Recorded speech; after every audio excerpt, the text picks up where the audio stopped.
was because I knew nothing when I got started. Right? I mean, you have to remember, I was 19 years old when I started Facebook, right? So, I mean, probably like the same age or younger than most of you guys. I think you would be young for this audience, actually. And I knew nothing about business at all, right? And I didn't even think that I was starting a company. I actually remember when I first came out here for the summer with Dustin because we wanted to learn from Silicon Valley companies. I remember driving up the 101 and seeing all these great companies and thinking to myself, oh wow, these are such amazing companies. Maybe one day I'll start a company. And I'd already started Facebook, right? And it like hadn't occurred to me that was actually, so.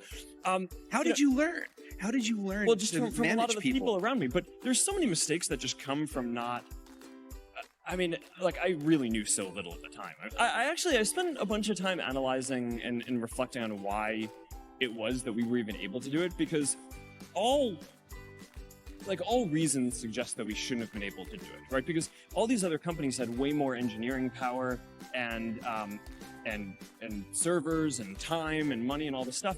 And I actually think that this is a pretty instructive thing for anything that you want to go do, because this is the same property is going to be true for anything that you guys start, is that someone else is going to have more resources and be able to do it.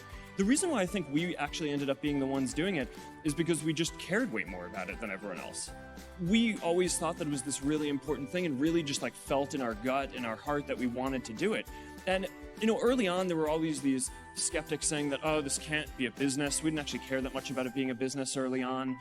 But a lot of the reason why bigger companies didn't invest in it was because it wasn't clear that there was a model that would work for it. It seemed like a bad idea. Yeah, and I actually think that that's true for a lot of the best ideas, where it is that it's not that someone else can't do it, they actually can, and the odds are stacked against you, but I think often that belief in the fact that you just care so much about what you're doing is the only thing that kind of drives you to do it. And, to be honest, that kind of drives me to this day. I mean, one of the big emphasis points for the company right now is internet.org. And, for a while we had this rallying cry of, can we connect 1 billion people?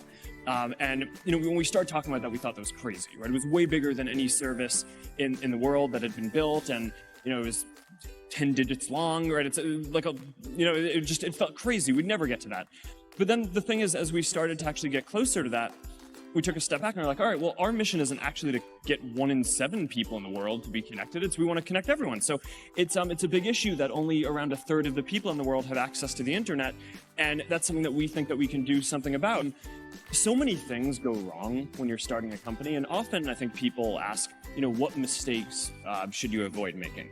And, my answer to that question is don't even bother trying to avoid mistakes, because you're going to make tons of mistakes, right? And the important thing is actually learning quickly from whatever mistakes you make and not giving up.